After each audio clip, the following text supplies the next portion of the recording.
What do you do when life turns upside down?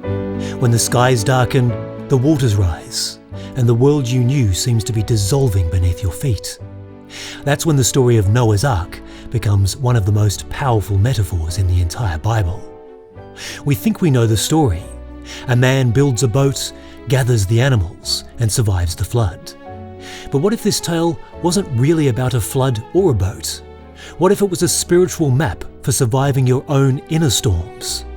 Even the name Noah hints at this deeper meaning. In Hebrew it means rest or comfort.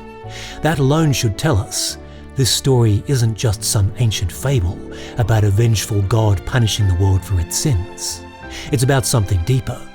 There's deep wisdom hidden below the surface that all of us can apply in our lives once we crack the code. So let's start cracking that code. When you look really closely, you'll see the story of Noah isn't structured like a typical hero's journey. Noah doesn't go to war, he doesn't perform miracles, and he doesn't preach to the masses. Instead, his power lies in something quieter, a calm inner alignment, a deep trust in something higher than the world around him. And that's exactly where the secret begins to unfold. Because when everything is falling apart, when the very foundations of life seem to be washing away, the Noah story doesn't tell us to fight harder or think faster. It offers something radically different. It tells us to listen, to retreat, to build something sacred. And when the world around Noah begins to flood, he listens, not to the clamour of fear, not to the rush of logic, and certainly not to the noise of the crowd, but to something deeper, quieter, and more sacred. He listens inwardly, tuning his heart to the whisper of divine instruction. And what he receives isn't a strategy for escape in the ordinary sense. It's something far more profound, a blueprint for spiritual preservation. He's told to build an ark, but in reality this isn't a physical wooden vessel, but a sacred container of consciousness, a refuge formed within where panic cannot reach and peace is free to dwell. It's a space sealed off from the turbulence outside, not through denial, but through devotion. He's told to seal the ark with pitch, and the Hebrew word for the sealing substance, kofir, also means atonement. That's no coincidence. There are no coincidences in the Bible. It's worth noting that the word atonement doesn't always mean punishment either. In Hebrew, the root idea of kofir is covering, not condemnation. It's about protection, reconciliation, and being made whole. So when the ark is sealed with kofir, it's not about escaping wrath, it's about entering grace. Atonement here means being held in divine care while transformation quietly takes place. So the ark doesn't just shield Noah, it sanctifies him. It becomes a spiritual chrysalis, a place where transformation unfolds in stillness and trust. So when your own life begins to flood, when the waves of grief, anxiety, heartbreak, or uncertainty start to rise, your task isn't to monitor the forecast or chase explanations. It's to build your ark, to turn inward, gently but decisively, to shut out the world around you. There's something deeply symbolic in the way the ark was designed. The text doesn't mention any side windows, so there's no way to look out at the world. There was only a single window looking up. This wasn't a vessel for observation. It was a vessel for surrender. You weren't meant to track the storm or dwell on the wreckage around you. You were meant to lift your gaze, not outward but upward, and keep your focus on the one place where light still enters. Because true transformation doesn't come from analysing the chaos or trying to predict how long it will last. It comes from looking higher and trusting that what is sacred will carry you through. As the great New Thought writer Emmett Fox wrote millennia later, don't think about the problem, just think about God. What was true for the people in biblical times is just as true for us today. And then the animals arrive. God instructs Noah to take 2 of each animal, the clean and the unclean. 2 by 2 they come, not just as creatures of the earth, but as symbols of everything we carry within ourselves. Noah's not building a zoo. Really, it's a mirror of the soul. The dove whispers of peace and spiritual clarity. The lion roars with courage and noble strength. The serpent whines with subtlety, wisdom wrapped in temptation. The pig represents indulgence and grounded instinct. The camel endures, stubborn and self-sufficient. The wolf prowls alone, fierce and independent, but with a dark shadow. Some of these energies are clean or already aligned with the divine order. Others are unclean, unruly, reactive, and still in need of refinement. But all are welcome, all are needed.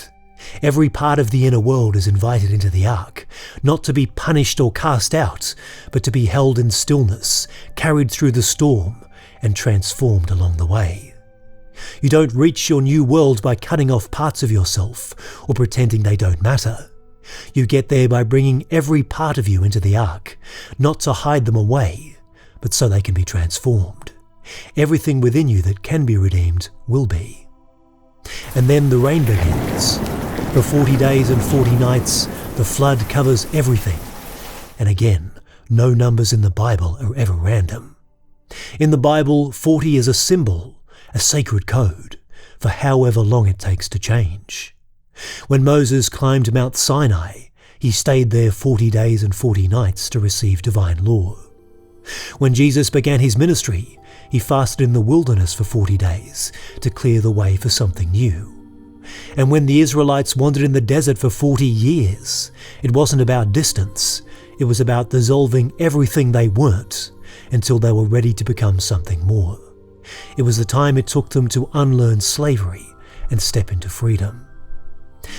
It's that in-between space, the space between breakdown and breakthrough, when the old has washed away, but the new hasn't yet appeared. Nothing looks certain, but everything within you is shifting. The world is quiet, suspended in mystery. And in that space, you don't rush to figure things out. You don't scan the horizon for answers. You stay in the ark. You stay in peace. You keep your eyes turned upward, trusting that the same force that carried you this far will guide you to solid ground. And eventually the storm passes. The waters calm. And the ark comes to rest, not by accident, but with divine intention, on Mount Ararat. Now the name Ararat is mysterious. Some scholars say it means the curse reversed, a sign that the old weight has been lifted. Others interpret it as holy ground, pointing to a sacred new beginning. Either way, it's no ordinary resting place. Because in the language of the Bible, mountains are never just geography. They always represent elevation, not just in height but in consciousness. It's on a mountain that Moses receives the law. It's on a mountain that Christ gives his great sermon. The mountain is where clarity happens. So when the ark settles there, it's a symbol.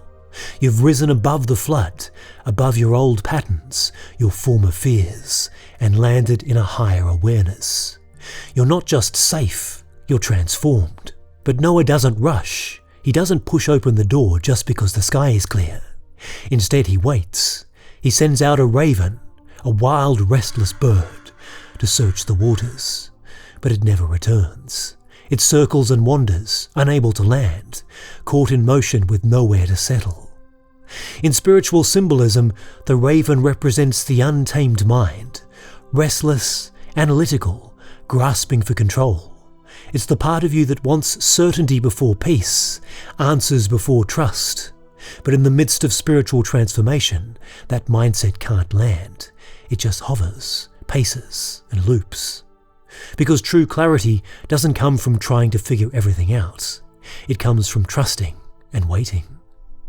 Then Noah sends a dove, a gentler bird, representing spiritual intuition, the quiet part of you that listens instead of forcing, that waits for the right moment instead of rushing ahead. The dove doesn't panic, it trusts. And when it returns, it carries an olive leaf. It's a message. The olive leaf means the storm is ending, the world is healing, life is growing again. In Scripture, the olive leaf symbolises peace, renewal, and divine blessing. Of course, it only grows on dry land, so its presence means something new has taken root, even if you can't see it yet. Your heart will know when it's time to emerge. You don't need to push. You'll sense it, the stillness, the softness, the world becoming safe again. And when he does emerge, what does Noah do first? He doesn't build a house. He doesn't claim land. He builds an altar. Gratitude comes first. Sacredness comes first. Because this whole journey, the flood, the silence, the rebirth, wasn't just about getting through. It was about remembering who walked with you the whole way. And then the sky opens. A rainbow appears, not as decoration but as a promise. Never again, says the divine, I will remember you, I will keep you, I will hold you always. The rainbow is more than a symbol of survival. It's a spiritual seal, a reminder that you are never forgotten and that every storm is followed by a calm. Every flood is followed by dry land, and every soul is guided if it learns to listen, to look up, and to build its ark with love. If you feel this story took a deeper turn somewhere along the way, you're not imagining it, because the story of Noah's Ark isn't just about surviving difficult periods in life. It's also a spiritual map for one of the most profound transformations a soul can undergo. It's a metaphor for what mystics have long called the dark night of the soul, that sacred and often painful passage where the old self begins to dissolve, but the new self hasn't fully formed, a time when the world seems to fall away, familiar comforts disappear, and nothing feels certain anymore. And like Noah in the ark, you're not meant to steer or to fight, only to trust, to turn inward, to look upward, and to rest in that sealed up place of grace while something deep within you begins to change. Because the flood was never sent to punish you, it was sent to free you, to wash away the shadows that kept you small, and to prepare you for something far greater. And when the waters finally recede, what emerges isn't the old version of you patched back together.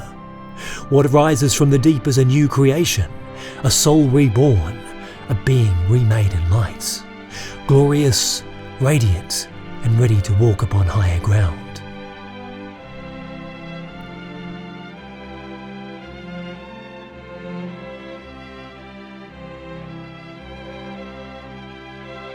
Thank you so much for watching. If this message brought you peace or insight, you're warmly invited to like and subscribe.